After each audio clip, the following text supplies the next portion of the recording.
इस लेक्चर में हम सबसे पहले कवर करेंगे कॉमन साइज स्टेटमेंट का मीनिंग, उसके बाद common size statement of profit and loss का मीनिंग, और उसके बाद प्रॉफिट एंड लॉस का फॉर्मेट समझ लेंगे, और एंड में करेंगे एक इलस्ट्रेशन जिसके साथ आपको पूरा टॉपिक बहुत ही अच्छे तरीके से समझ लग जाएगा।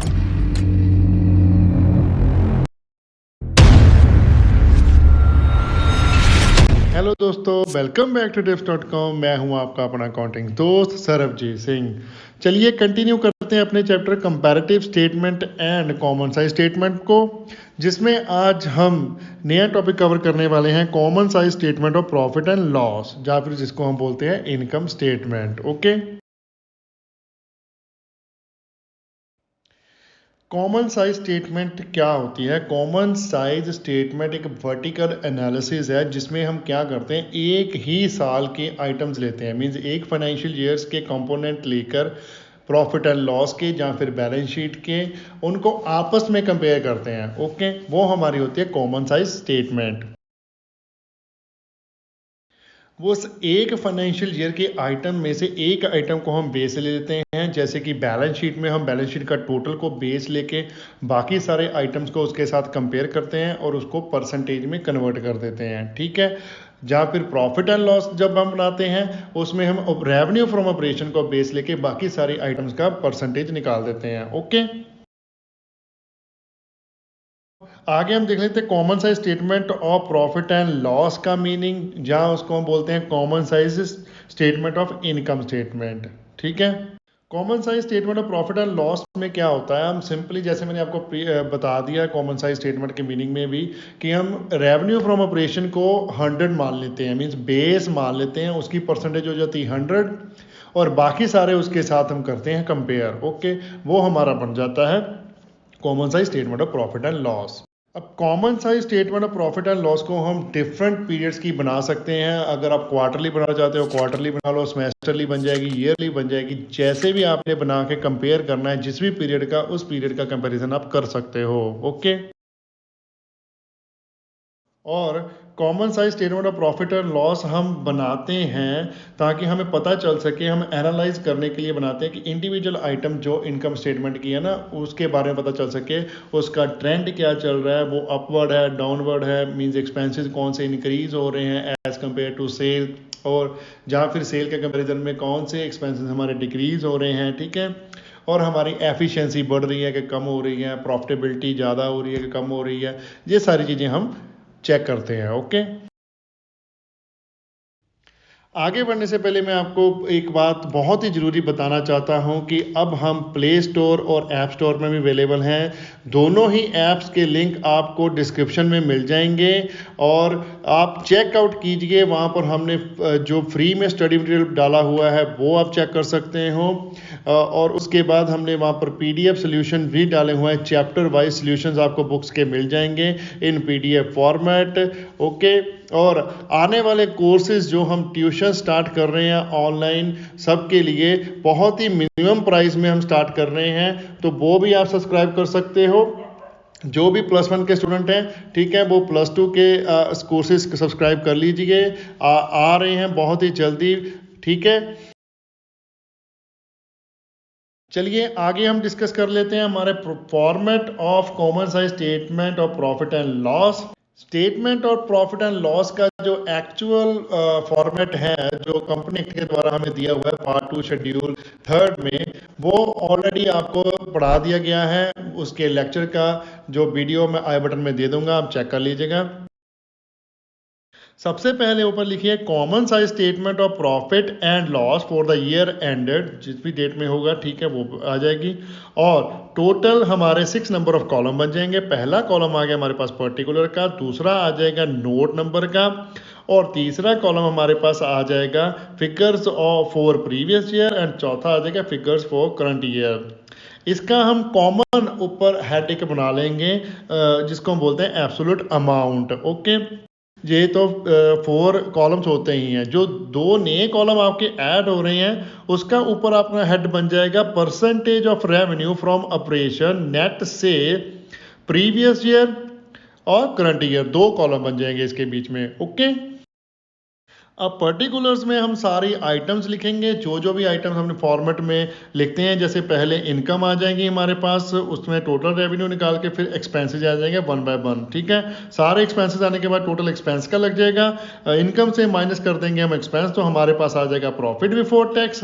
उसमें से हम लेस कर देंगे इनकम टैक्स, तो हमारे पास निकल के आ जाएगी and item profit after tax. Okay, next column में आपके पास आ जाएगा नोट नंबर। किसी भी एक्सपेंस का या इनकम का या स्टॉक किसी भी चीज़ का आपने अगर कोई नोट प्रिपेयर किया हुआ है, मींस उस आइटम में आपके पास दो या दो से ज़्यादा आइटम्स हैं जिनको आपने क्लब करके जहां पर अमाउंट दिखाना है, तो उसका नोट प्रिपेयर करोगे।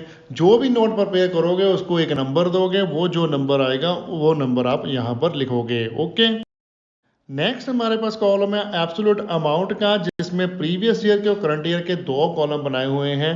प्रीवियस ईयर्स की जो इनकम है, जो भी फिगर्स हैं हमारी, वो सारी आ जाएगी प्रीवियस ईयर के कॉलम में, और जो करंट ईयर की फिगर्स है वो करंट ईयर के आ जाएगी। ठीक है, बस ऑपोजिट हो जाएंगी ये फॉर्मेट में, जो ऑपोजिट है। जो आपने पहले समझा था फॉर्मेट, उसमें करंट ईयर पहले आता है और प्रीवियस ईयर बाद में आता है। इसमें प्रीवियस ईयर पहले आएगा, करंट ईयर बाद में आ रहा है। ओके, नेक्स्ट कॉलम में हमारे पास है percentage of revenue from operation. Percentage of, उसकी परसेंटेज निकालनी है। रेवेन्यू फ्रॉम ऑपरेशन को बेस मान के दोनों ही साल की हमने परसेंटेज निकालनी है, प्रीवियस ईयर की भी और करंट ईयर की भी। ओके, परसेंटेज कैसे निकलेगी? जैसे आपने एक आइटम ले ली अदर इनकम, सपोज, ठीक है, other income divided by revenue from operation multiply by 100, तो उसकी परसेंटेज निकल के आपके पास आ जाएगी, चाहे वो प्रीवियस ईयर की निकालो चाहे करंट ईयर की निकालो, ऐसे ही निकलती जाएगी। ओके, अब प्रीवियस ईयर की निकाल रहे हो तो रेवेन्यू फ्रॉम ऑपरेशन भी प्रीवियस ईयर का लेना है, अदर इनकम भी प्रीवियस ईयर की लेनी है। ओके, चलिए आप इसको और अच्छे तरीके से समझने के लिए एक इसकी इलस्ट्रेशन कर लेते हैं टीएस गरीवाल की बुक में से। From the following statement of profit and loss star limited for the year ended 31 March 2012 and 11 prepare common size statement of profit and loss. आपके पास देखिए डिटेल दी हुई है, पर्टिकुलर्स में 3 आइटम दी हुई हैं और 2 साल के उनके अमाउंट दिए हुए हैं। तो सिंपल सी कॉमन साइज स्टेटमेंट बनेगी, ज़्यादा कॉम्प्लिकेट नहीं बनेगी, तो फटाफट से बना लेते हैं। चलिए फिर फटाफट से इसका सोल्यूशन कर लेते हैं। सबसे पहले ऊपर लिखिए common size statement of profit and loss for the year ended 31 March 2011 and 12, और कॉलम हमारे 6 के 6 नंबर ऑफ कॉलम्स ड्रॉ कर लीजिए। एब्सोल्यूट अमाउंट में कॉलम का नेम आ जाएगा 31 मार्च 2011 और 31 मार्च 2012, ऐसे ही परसेंटेज में भी आ जाएगा 31 मार्च 2011 और 31 मार्च 2012। ओके, इस दोनों में लिख लीजिए रुपीज़ और इन दोनों में लिख लीजिए परसेंटेज एंड परसेंटेज। सो पहली आइटम है हमारे पास revenue from operation. Revenue from operation 2012 और 11 जो क्वेश्चन में आपको ईयर दिए हुए हैं वो ऑपोजिट है, वो ध्यान में रखनी है बात। ऑलवेज ये ऑपोजिट ही आएंगे, तो इस चीज़ को आपने ध्यान में जरूर रखना है। ठीक है, तो 2011 के क्वेश्चन में फिगर हमें दी हुई है 16 लाख और 12 की दी हुई है 20 लाख, तो लिख लीजिए। सो पहली आइटम है हमारे पास रेवेन्यू फ्रॉम ऑपरेशन। 11 में लिखते हैं 16 लाख और 12 में लिख लीजिए 20 लाख रेवेन्यू फ्रॉम ऑपरेशन के सामने। ओके, ऐसे ही आगे हम लिख लेते हैं अपने एम्प्लॉय बेनिफिट एक्सपेंसेस। क्वेश्चन में आपको फिगर दी हुई है 10 लाख 12 की और 8 लाख 11 की, तो लिखिए एम्प्लॉय बेनिफिट एक्सपेंसेस 2011 में आ जाएगा 8 लाख और 12 में आ जाएगा 10 लाख। ओके, नेक्स्ट आइटम है हमारे पास other expenses. Other expenses question में हमें दिए हुए हैं 12 के दिए हुए हैं 1 लाख और 11 के 2 लाख, तो ऐसे ही इसको सोल्यूशन में लिख लीजिए। अदर एक्सपेंसेस एब्सोल्यूट अमाउंट में 11 में आ गया हमारे पास 2 लाख और 12 में आ गया 1 लाख। ओके, अब हमारे पास रेवेन्यू फ्रॉम ऑपरेशन की और कोई आइटम नहीं है, इसलिए उसका टोटल लगाने की कोई ज़रूरत नहीं है, तो एक्सपेंसेस का टोटल लगा लेते हैं। उसमें 2 आइटम्स है हमारे पास, तो एक्सपेंसेस का टोटल हमारे पास आ गया 11 का 10 लाख और 12 का आ गया 11 लाख। अब उसमें से हम निकाल लेंगे प्रॉफिट बिफोर टैक्स। रेवेन्यू से एक्सपेंसेस को माइनस कर दो, 16 लाख माइनस 10 लाख ये आ गया 6 लाख और 20 लाख माइनस 11 लाख ये आ गया 9 लाख। ओके, सिंपल सी कैलकुलेशन है। इसके बाद हमारे पास और कोई भी आइटम नहीं है, ना ही हमें टैक्स बताया गया है कितना लगना है कितना नहीं लगना है, तो सिंपल सी इलस्ट्रेशन है। ठीक है, प्रॉफिट बिफोर हमारा टैक्स निकल आया है। अब हम एक्चुअल चीज़ कैलकुलेट करेंगे जिसके लिए हमने ये इलस्ट्रेशन कर रहे हैं कॉमन साइज स्टेटमेंट बनाने के लिए। कॉमन साइज स्टेटमेंट बनती है percentage of revenue from operation निकाल के।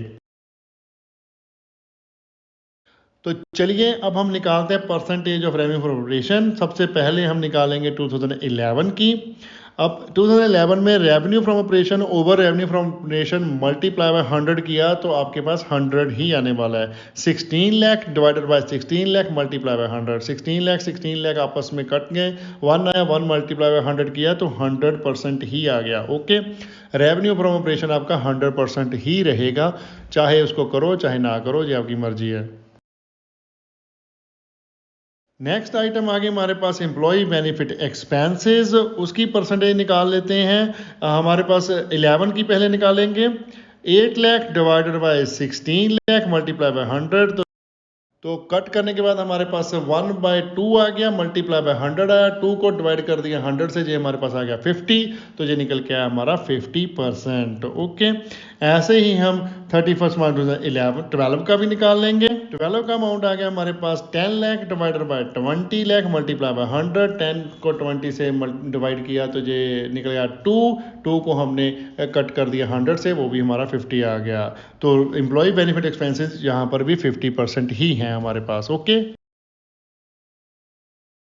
नेक्स्ट निकाल लेते हैं हम अदर एक्सपेंसेस। अदर एक्सपेंसेस 11 के निकलेंगे। 2 lakh divided by 16 lakh multiply by 100। 2 lakh को जब हमने कट किया तो ये आ गया डिवाइडेड बाय 8। 100 डिवाइडेड बाय 8 किया तो हमारे पास परसेंट निकलेगा कि 12.50%। ओके, ऐसे ही हम 12 का निकाल लेते हैं 2012 का। तो 2012 का अदर एक्सपेंसेस हमारे पास दिया हुआ है 1 लाख, और जो एब्सोल्यूट अमाउंट है वो है हमारा रेवेन्यू फ्रॉम ऑपरेशन कितना है 20 लाख। 1 लाख डिवाइडेड बाय 20 लाख किया तो ये कट किया तो हमारे पास अमाउंट निकल के आ गया 20 के साथ हमने डिवाइड किया 100 को तो जो अमाउंट निकल के आ गया 5। ओके, तो अदर एक्सपेंसेस हमारे निकले 5% ओनली। ओके, अब आगे हमारे पास टोटल एक्सपेंसेस है। आप टोटल एक्सपेंसेस का अगर निकालोगे परसेंटेज तब भी इतना निकलेगा, अगर आप टोटल लगा लोगे तो टोटल भी उतना ही आएगा। तो 50 + 12 + 50 किया तो ये हमारे पास टोटल निकल गया 62.50। ऐसे ही हमारा 50 + 5 डिवाइडेड बाय जो करेंगे प्लस करेंगे तो वो भी हमारा आ जाएगा 55। ओके, अगर आप टोटल का निकालोगे तो वो भी इतना ही निकलेगा। जैसे 10 lakh divided by 16 lakh multiply by 100 करके भी करोगे ना, तब भी आपकी फिगर आएगी 62.50%। ओके, आगे है हमारे पास प्रॉफिट, तो प्रॉफिट परसेंटेज भी निकाल लेंगे ऐसे ही। 6 lakh divided by 16 lakh multiply by 100 किया तो 2011 का निकल के आ जाएगा। कट करने के बाद हमारा निकल गया 37.50। ऐसे ही हमारा 12 का निकल जाएगा। 9 lakh divided by 20 lakh multiply by 100, ये हमारा आ गया 45%। ओके, तो आज का टॉपिक हमारा कवर हो चुका है। अगर कोई डाउट है तो एज यूजल मेरा जो लाइन है मैं आपको बोलूँगा कि प्लीज़ कमेंट कीजिए, हमारे यूट्यूब पर कमेंट कीजिए, इंस्टाग्राम पर हमें डीएम कीजिए, फेसबुक पर हमें मैसेंजर पर मैसेज कीजिए, या फिर हमें मेल कीजिए अपने क्वेश्चन, हम उसका रिप्लाई ज़रूर करेंगे। ठीक है, वीडियो को लाइक करना मत भूलिएगा, कमेंट कीजिए और शेयर करें अपने फ्रेंड्स और रिलेटिव के साथ जितना ज़्यादा हो सकता है। चैनल को सब्सक्राइब करना मत भूलिएगा, बेल आइकन को प्रेस करें ताकि कोई लेटेस्ट वीडियो की नोटिफिकेशन मिल सके। Thanks for watching, bye bye, good morning, good afternoon, good evening, good night, जब भी आप वीडियो को देख रहे हो। सत श्री अकाल।